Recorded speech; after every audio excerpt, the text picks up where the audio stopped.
we are entering into important stages of this window, and let me start with a story regarding Manchester United. I want to talk a lot about Man United also in this video because, first of all, today many of you sent me the links between Manchester United and Fermin Lopez, midfielder of Barcelona. Maybe after yesterday I told you that Manchester United really considered the possibility to bring in a new midfielder in the squad.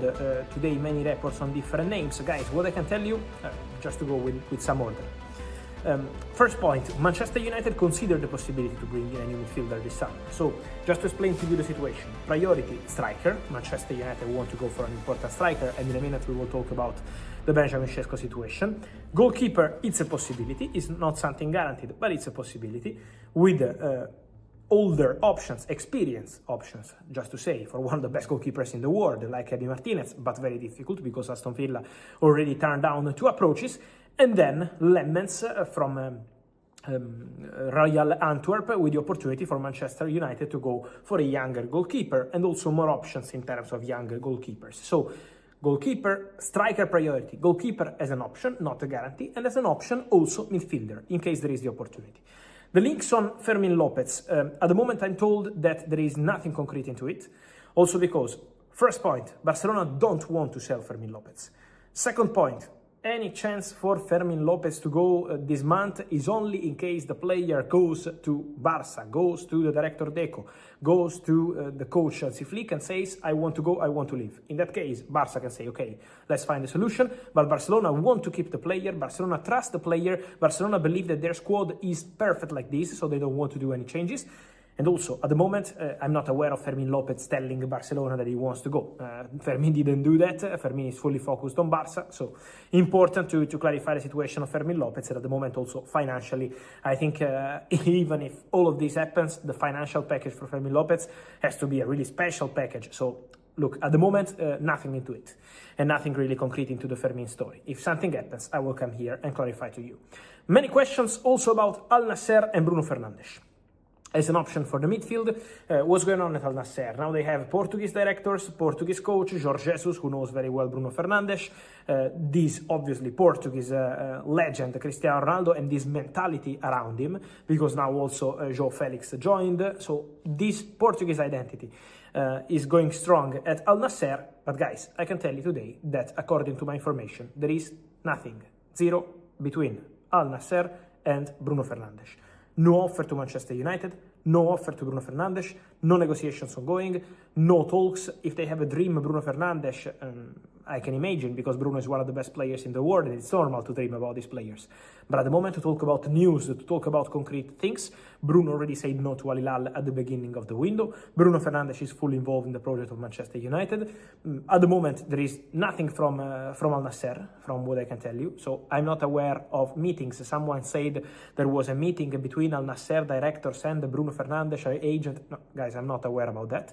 So the situation is completely quiet around Bruno, full focus on Manchester United, full focus on the present, and so at the moment nothing more to add on Bruno Fernandes, also because I think, guys, to get rid of Bruno Fernandes with the 28 days to go to the end of the window and also a few days to go with the start of the Premier League would be absolutely shocking. So Man United and Bruno already decided in June to continue together, and at the moment Al-Nassr, from what I heard, also financially are going on different kind of targets. To get Bruno probably would take something crazy, so at the moment not aware of that. Wanted to ask you guys, wanted to update, you guys also in the situation of Benjamin Sesko. I'm receiving many questions. As I told you earlier today, Newcastle sent a bid. There is a negotiation ongoing with Red Bull Leipzig. Newcastle are ready to pay what it takes to Red Bull Leipzig. I know there is a lot of talk about the bids, guys. Accepted, rejected, bid done, bid sent. I repeat what I told you earlier. This depends on Sesko. When Sesko will say, I want to go to this club, this story will take a clear direction.